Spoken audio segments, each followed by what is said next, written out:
What's up, ladies and gents? It's Saturday, May 28th. We only got one game for you tonight, but there should probably be two games just to revisit the past a little. We had that Calgary bet the other night. We were about to go 3 for 3. We were about to go across the board, sweep everything. I know we got the Gaudreau goal. We got the earlier Carolina result we wanted.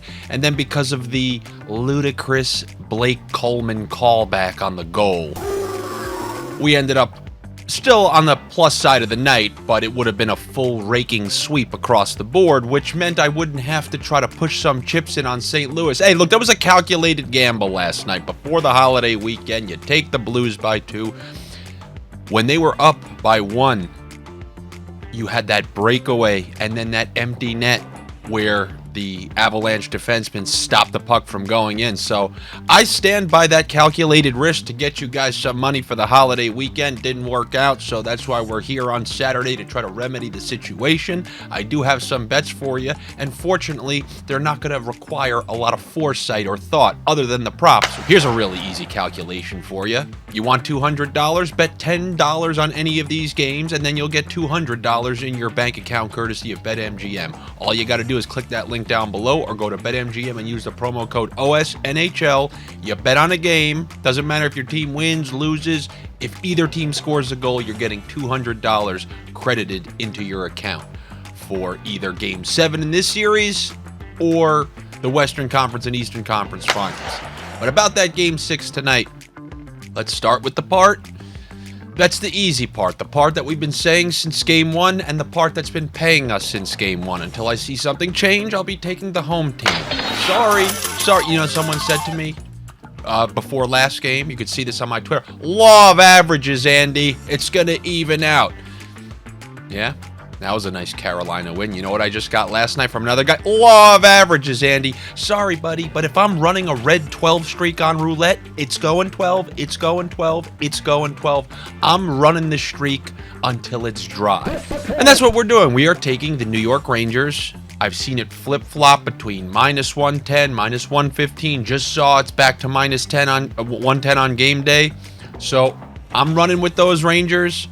It worries me a little bit that Shesterkin was grimacing after he had to make that split save last game. But regardless, I was telling somebody, even if Georgiev, what a name, Georgiev started, I would still be taking the Rangers in this game because I'm not going to be that guy who stayed with one formula for the first 5 games of a series and then just all of a sudden turned my back because law of averages guy says that it's due to be the other side. That's like the law of attraction. Oh, yeah, put the energy out. Yeah, you can like whoever the hell you want. Guess what? If you're disgusting, they're not going to like you back. But you didn't hear that from me.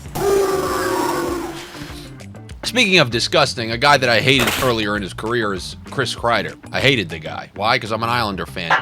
Although I do like him to score a goal in this game. He's going to be my goal scorer. I think he's due for a goal. You've seen other top performers on the Rangers getting on the score sheet. You've seen the Adam Foxes. You've seen Zibanejad.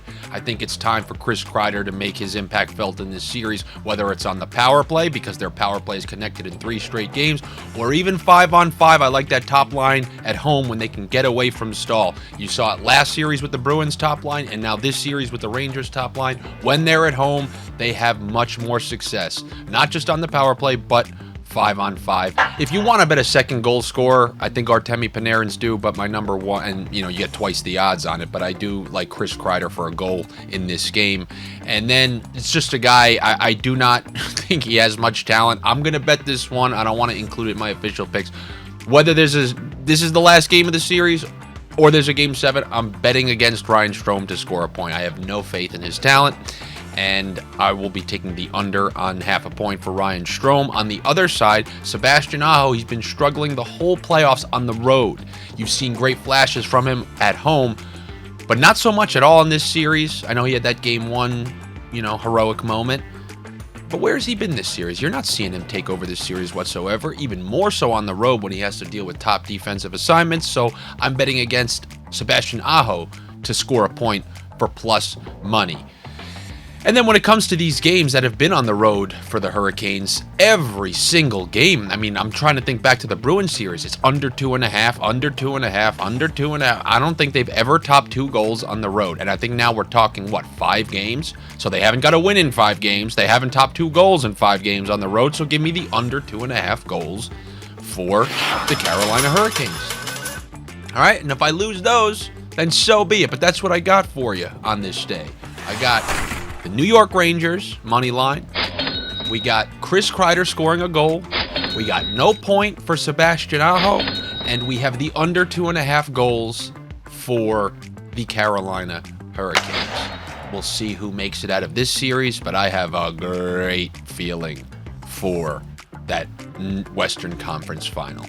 I got a great feeling for that one. I do want to say, because it's always, you should always account for things, I am very surprised that Edmonton series did not go 7. Remember, I told you this whole series, and I said to take Edmonton for the series. It's a good line. It was, plus 300 once they went down. It was something along the lines of plus 300, because I used a free bet on them to win the series when they went down 1-0.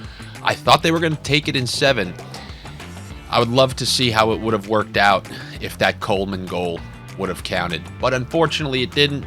So I ended up being slightly wrong in that series, only in that I couldn't pick the winner of the series. I'm sorry, the correct number of games. But I told you I had Edmonton in that series. And if you go check my bracket, I've actually not made one series error in terms of the winner of the series on my whole bracket, and it's been posted online. Don't tell me I'm making things up. I posted it on my Twitter at the beginning of the playoffs, before round 1 concluded. You could see my bracket from NHL.com. Every single pick has been right so far. And speaking of my Twitter and my bracket, do me a favor, go follow me on these social media accounts. If you like to have chuckles, by the way, I have comedy videos along with the sports betting stuff. I think you may enjoy it. Also, like this video if you can. Subscribe to this channel. It helps me out. If you want me to be back at any point for any other sports betting or NHL next year or NHL playoffs next year, let everybody know about it. If not, I'll just whistle my way back into obscurity. Anyway, I appreciate it, guys. I hope you're having a great Memorial Day weekend. If you're watching this video, I bet you your Memorial Day weekend is teetering on a 6. But once again, I hope this video, by the end of it, takes it to a 7, and by the end of tonight's bets, takes it to an 8, because there's no such thing as a 10. All right, everyone, take it easy. I'll talk to you tomorrow, where I'll preview a little bit of that Western Conference final and the bets that I think you should get in early before the numbers start jumping around. All right, take it easy. Have a good one. Talk to you then.